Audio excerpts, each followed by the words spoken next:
Hi, welcome to this edition of the CUS program. I'm your host, Erin Stevens of the Richmond Police Department.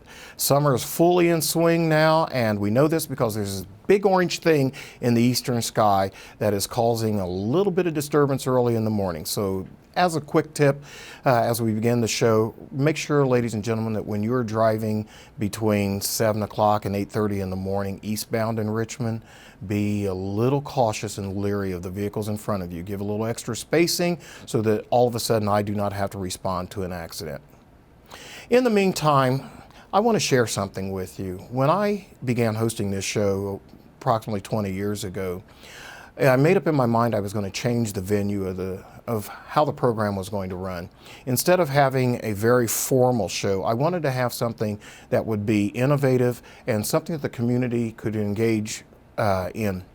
And the reason I did that is because one of the last shows that I assisted my former director in was actually at the Emergency Operations Center, discussing how 911 calls are dispatched. For me, it was boring because it talked about, well, when a call comes in, this is what they do, this is what they do, this is what they do. It was very boring. And I'm thinking, when I take over the show, we will never do a program like that again.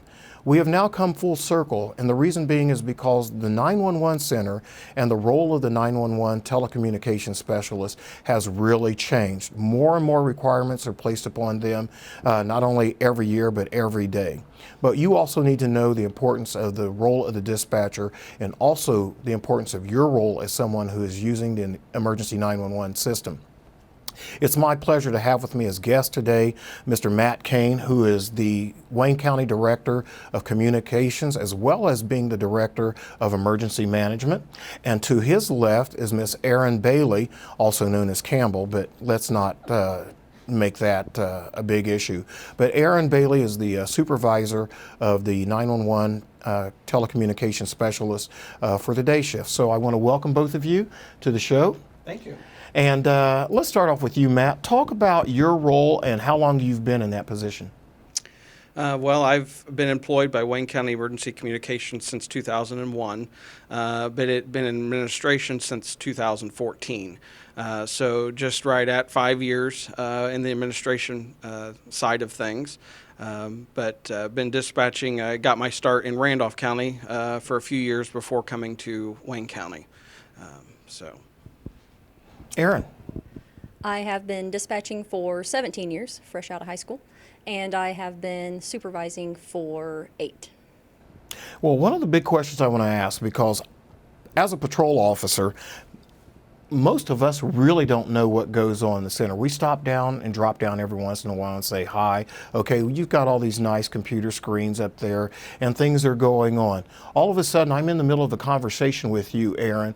A call comes in and you cut me off very quickly because you focus on that. Let's talk about how things have actually evolved and changed. 2001 and 17 years for you, because it is not the same dispatch center as it was when you started. Absolutely not. Not only has the technology changed, but we have mapping that's changed. We can pull up every house in Wayne County. The computer system itself, the CAD system has changed. It's much more detailed. The officers have changed. We all are emergency medical dispatchers, so not only are we, trying to run a radio, but we're also giving CPR instructions or pre-arrival instructions to 911 callers while the first responders are on their way there. Matt, you're the administrator, and I know we talked about this briefly the other day. As of July the 1st, it is required of all agencies in the state of Indiana to have their dispatchers certified in CPR and first aid. Talk about that, because you were well ahead of that. Right. That law that went into effect July 1st only applied to a very small percentage of the 911 dispatch centers in the state of Indiana. Roughly 92% of the dispatch centers have already been doing that. And what that law simply stated was that every public safety answering point in the state of Indiana will have trained call takers to be able to provide CPR instructions to a caller. We have had that at our agency for a number of years. We're all certified through our accrediting agency, APCO, to be able to provide those instructions and have for a number of years. This law applied to a small percentage of dispatch centers that would ordinarily maybe transfer a call to a private ambulance service that provides that instructions. And it's just in case if a call were to get dropped or not able to be transferred for whatever reason, that dispatcher then still has the capabilities of helping that individual. And I think it's very important that the public knows that you just don't sit at a computer with a screen in front of you and answer the phone, emergency 911, what is your emergency, or something like that.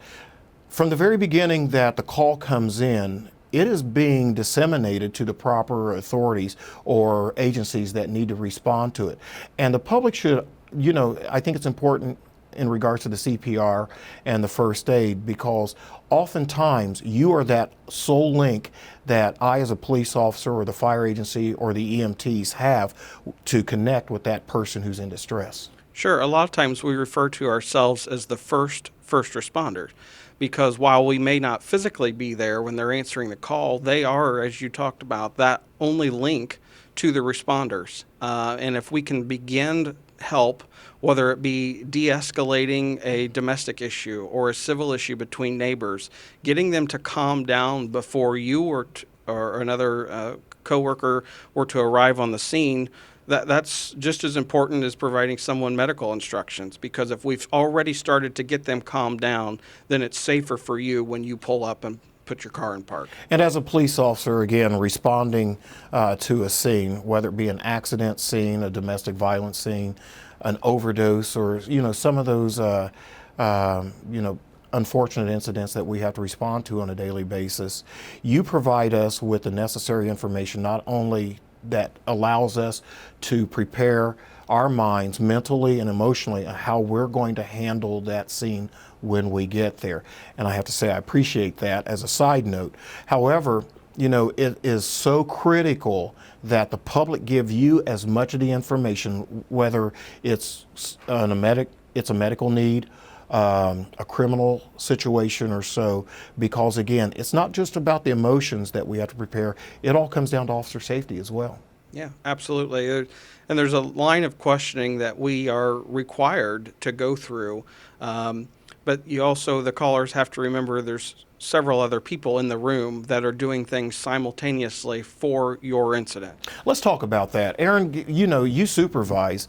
Let's talk about that. I'm calling the 911 center because I just heard a loud explosion and I look outside and there's a car overturned. Okay, and it seems like now the car's on fire and it seems like there's a person trapped in the car. You hear screaming. How does that work? So the operator is going to take the basic information first. So obviously right off the bat, most importantly, where? We got to know where you're at. More and more landlines are a thing of the past. Everybody uses a cell phone. So you have to be able to tell us where you are. So we're going to ask you, where are you? What's your name? What's your telephone number? We need to be able to call you back if we get disconnected. And then that dispatcher is going to get the very basic information. Okay, so there's a car, outside that might have blown up, or there might be an emergency outside. So that operator will dump it into the computer. That's what we call it, dumping it into the computer. And there's 3-4 other dispatchers in the room, and it's a very well-oiled machine. It's a teamwork. The best I've ever seen. So when I'm calling you, and it's stressful for me, Absolutely. Because I'm looking out there at that carnage in front of my house, sure, and knowing that someone's trapped in a burning vehicle and screaming, you're asking me these questions, and I may be thinking, why are you, just get somebody, just get somebody. Right. There is a method to our madness, though. And while you feel like it's been a minute, it's really only been probably 20 seconds. And as soon as we get where you are, it's put into the computer system, and there's another dispatcher that's sending fire. There's another dispatcher that is sending police. So while it seems like we aren't doing anything, we really are. There's other people in the room that are working diligently to get help there very quickly. And again, ladies and gentlemen, if you do call and it is an emotional, stressful situation on your end, you do understand that the very moment that you call in and you start giving that information to the dispatcher, other arms of that room are already dispatching. So although you may think that that dispatcher is wasting time or wasting your time by asking these questions, and we've heard it so many times, forget it, just send somebody, and then you hang up. It's already being dispatched, so Yep. relax with that. Right. So one of the other things too that the public probably doesn't understand is you are that first responder, as you said, that first responder. How difficult is it not to become emotional when you hear of somebody who calls in? Maybe it's a SIDS incident, maybe it's an overdose, maybe it's shots fired and somebody's laying there bleeding. Listen, I just walked in the room, my mom's down and she's not breathing. How difficult is it to separate the emotions from the professionalism? I find in the moment I do very well. Like, that's my job. It's my job to help these people, help, the victim. So in the moment, I do all right. In the moment, to keep my officers safe and my first responders safe, I do very well. But when things have settled and the dust has settled, I might need to step out of the room for a minute, maybe take a stroll around the building, or when I get home, I might sit on the porch for a little bit and just kind of clear my mind. In the moment, it's okay. But afterwards, the last time I had a SIDS incident, as a matter of fact, the supervisor from the police department checked on me, and we just kind of all checked on each other, made sure everybody was okay, and I think that it's good that we're finally talking about it and that we're not just covering it up. May I ask this, and maybe I don't think it would be a HIPAA violation, but are there avenues available for the dispatchers? Because we had a recent incident just 7 months ago that we thought would never happen in this community, and it did. And there were a whole lot of people involved with that. There are resources for assistance for dispatchers and people linked in with the 911 system? Absolutely. It's been a good thing coming for our profession. A lot of times in formalized debriefings with first responders, law enforcement, EMS professionals, they would do the debriefings and the dispatchers would be left out. Nobody thought about how it affected the telecommunicator. And so just now, we are just in the last, I'd say, year or two, it's really become a topic that is finally being discussed, as Erin alluded to. We are now being welcomed into those debriefings. We have a wonderful resource, the East Central Indiana Crisis team out of Rushville that has come to our area multiple times. We actually have a couple of our telecommunicators that sit on that and go and assist other agencies. And we're very proud of that fact that we're able to help support other people. We have a great employee assistance program with the county that provides counseling if needed, free of charge to the employee. So we do have certain things in place, and then the state 911 board is actually now coming forward and going to be able to start supporting us as well, providing some resources free of charge. So I think that's amazing because, again, this, as I said, this show has come full circle. I'm sitting down here again. As a matter of fact, when we last did the show, that time, we were here, and it's interesting because it's not the same. It's not the same. Pick up the telephone and answer it and everything. And even as a police officer working the street every day, it's only been within the last number of months that it really hit me, just the stress that it takes being a 911 operator. You don't just sit there, for 10 hours a day or 12 hours a day and think, okay, here comes another call and it's done. You take things home with you. absolutely. How difficult is that to separate again, too? And you've got to have understanding companions to share these things with. Is it difficult? I would absolutely difficult. We have to have people to be able to talk to, and a lot of times we look to people in our own profession or similar professions that understand. Because if you go home to someone that doesn't understand the profession, they may not be the most. Not that they don't want to be supportive, but they just don't understand. Oh, get over it. Right. Get right. over it. Yeah.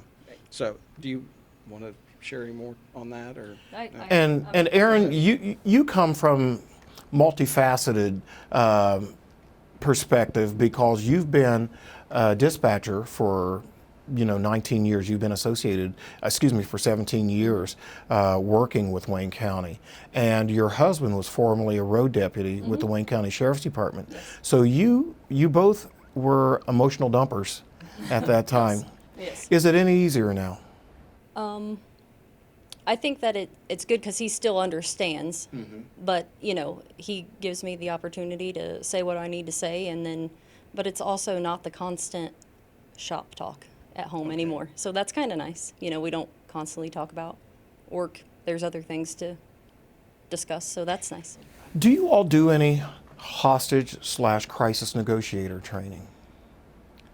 Because I know that I talked with you, I don't know what all type of formal training that you may go through once a person is hired. I would envision and hopefully see in the future that 911 telecommunication specialists would be able to go through some type of formal, maybe 40 hours training for crisis negotiators. Last year at the FBI Regional Center, going through some of my advanced training, we were listening to different scenarios and watching actual situations that occurred around the country. It wasn't the police or the FBI negotiator that was the one doing the communication and talking the person down. It was the 911 operator who did it. And I'm smart enough to know that if you've developed a rapport with that person in crisis, I'm not going to say, Erin, okay, I'm going to take over. Matt, I'm going to take over. Because it takes a while to build up that trust of communication so that person will open up and realize somebody is empathizing with them. Sure. Part of our mandatory training that we have for our employees covers a little of that, but it's far from advanced like you're describing. There are courses out there, but they're few and far between that I've heard about. But I would welcome that, and as I think that's, as you said, we've already have them on the call. We've already established that relationship, and if we can better arm our employees with something to be able to help the situation, I'm always for something like that. And as our team of negotiators with the Richmond Police Department, I know that we have discussed coming down and sitting with you all sometime in the future so that we better understand. Because I envision the day where the incident is going to occur that I'm not going to report to there. I'm going to come down here because you've got the person on the phone. It'll be a lot easier, for us to communicate and keep the line of communication going on. And if nothing else, if you're speaking with that person, I can be there and I can be what we call the scribe who takes the notes, who passes on. You might try, broaching this point of conversation with them. So Yeah, That's a great idea. absolutely. So what more do we need in Wayne County for our emergency 911 system or for emergency management? Well, we have a lot of exciting technology coming down the pike. The new buzzword is next generation 911. We currently have what they call enhanced 911. Right. Unfortunately, government is behind private industry when it comes to location accuracy. There's kind of a joke in our profession that Uber can find you, but 911 can't. It's I say it tongue in cheek, but it's a serious issue. We have made some great strides, and by we, it's not just Wayne County. This is a nationwide issue of with the cell phone technology getting much better, with the GPS built into the phone and the handset and not coming from necessarily the wireless carrier. So our technology is getting much better, but we have some things coming down the pike where we'll not only be able to we'll get that third GPS coordinate, meaning what elevation, what floor are you on, and it'll be utilizing wireless access points like routers, and each router will have an address, kind of like a house does. So then that way, wherever your phone, whatever your phone is, what router it's hitting off of, will give us a better location. So we have some exciting things coming down the pike. The availability of being able to send pictures and video to 911, as opposed to, we have the text to 911 that started a few years ago, and that is being utilized. And so there's some things. Of course, then that, to circle back to our previous conversation, it's bad enough that the frontline dispatchers have to hear the emergency, but then if they start seeing pictures come in and video, that's a whole new element from the emotional side that in our profession we haven't had to deal with. You are unfortunately kind of used to that, but our profession is not. Well, next gen, it's probably going to happen. So, but you've got the resources to help any of your dispatchers if that should arise, because some of the things that you send us to, the general public would have no idea how catastrophic some of these incidents are. Just this morning, my first call was an inverted vehicle, and a poor young lady, who was in a vehicle that had been inverted after being hit. And you look, and it's hard to remain, to remove emotions from the situation when you're seeing someone who has just gone through the most distressful thing that they've probably ever encountered. For me, it was kind of difficult because as I had to calm her father down, I said, I certainly understand, because 7 years ago, I was that father whose daughter was in an accident, with her vehicle inverted. I said, so I certainly understand, but the great thing is she's alive. So we've got about 5 minutes left. So I want you to tell the public, Erin, how does your day go? How does what is the day of a dispatcher? How does it go normally? Well, how long is it? 12 hours. 12 hours, okay. Yes. And what's the first thing they do when they come in? Drink coffee. Drink coffee? So much coffee. Okay, so much coffee. So much coffee. They get it loosens them up We and start gets at ready. 6 a.m., but I have to get up at 4:30. Okay. So much coffee. We brew the coffee. On a serious note, though, not just talking about the length of the day, but you're looking over, you become a family down there. Oh, yes. Because you depend on each other. Sure. Yeah. We're a family. We're a team. But we work long shifts. We work holidays. I mean, sometimes we don't see our family on Christmas, but we have each other, and so we hang out there together on Thanksgiving and Christmas, and so. Do you need any more dispatchers? Yeah, we're always. I shouldn't say this. Seems like we're always. Maybe I'm not begging to the county commissioners for you, okay? Yes, need more dispatchers. Briefly, what would be some of the qualifications required to become one? Let's see, GED, right? GED or high school? A high school diploma. GED or high school diploma. Can't think of them off the top of my head. Yeah, 18 years of 18. age or older. Hopefully communication skills? Yeah. Well, that's always a bonus, but we'll teach you. We'll train you. Yeah. And then we have certain things in place that, we give you certain skills tests and fun things like that. And so if a person out here watching would be interested in, getting more information on how to become involved or actually apply, what would they need to do? Whenever we have open positions, we post that on the county's website, or they can contact our human resource department at the county. But we advertise, it has the job description there. Of course, we're always looking for those qualities, like you said, good communication skills, prior dispatching experience, ability to multitask. Those are the things we look for and prefer. But a lot of our profession is on-the-job training and certificate programs once they are employed. So there's not a lot of prerequisites to apply. It is a pretty substantial hiring process, though. well. As Erin alluded to, there's written testing. We put them through truth verification testing, drug screen, and typical things like that. Well, we've got 2 minutes, so I'm just going to go ahead and do a wrap up with this because there's so many other questions I forgot, like IDAX and NCIC and all of those things. Yes, it is. But again, ladies and gentlemen, I want to say the 911 system is for emergencies. If you see a dog running loose, please, that's one where you call your local law enforcement agency. If you see someone who is struck by a car, that's an emergency. If you hear something out there or you see something that is of a criminal nature, crime in progress, that's an emergency.